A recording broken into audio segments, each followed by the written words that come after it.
ମାଉସୀ ନାଁ କ'ଣ? ଶାନ୍ତିଲତା ମହାନ୍ତି। ଆଉ କ'ଣ କହିବେ ଇଲେକ୍ସନ୍ କଥା କେମିତି କ'ଣ ଚାଲିଛି ସବୁ ଇଆଡ଼େ?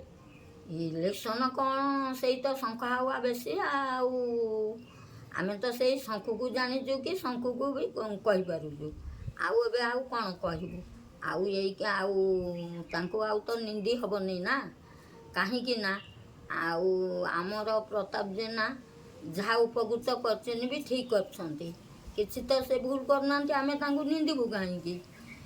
ଚାଉଳ ତ ଦେଲେ, ଜମିବାଡ଼ି ନାହିଁ, ସେ ଦ୍ୱାରା ବଞ୍ଚି ପାଇଲୁ। ଏଇ ଭତ୍ତା ବି ପାଇଲୁ 1000 ଟଙ୍କା, ସେଥିରେ ବଞ୍ଚି ପାଇଲୁ।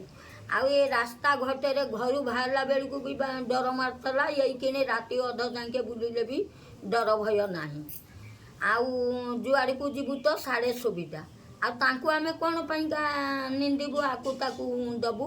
ଆଉ ସେଇ ପ୍ରତାପ ଜେନାଙ୍କୁ ଦେଇଥିଲୁ, ଏବେ ତାଙ୍କ ପୁଅ ଠିଆ ହେଇଛନ୍ତି। ଆଉ ସେଇ ଶଙ୍ଖ ଚିହ୍ନରେ ତାଙ୍କ ପୁଅକୁ ଦେବୁ। ଆଉ ଆମେ ଆଉ କ'ଣ କରିବୁ? ଆମର ବି ଆଉ କିଛି କରିବାର ନାହିଁ ତ ନା, ଯିଏ କହିଲେ ବି କାହା କଥା ବି ଆମର ଶୁଣିବାର ନାହିଁ। ଯାହାଙ୍କ ଯୋଗେ ଆମେ ଉପକୃତ ହେଉଛୁ, ଆମେ ସେଇଆଙ୍କୁ ହିଁ ଦେବୁ।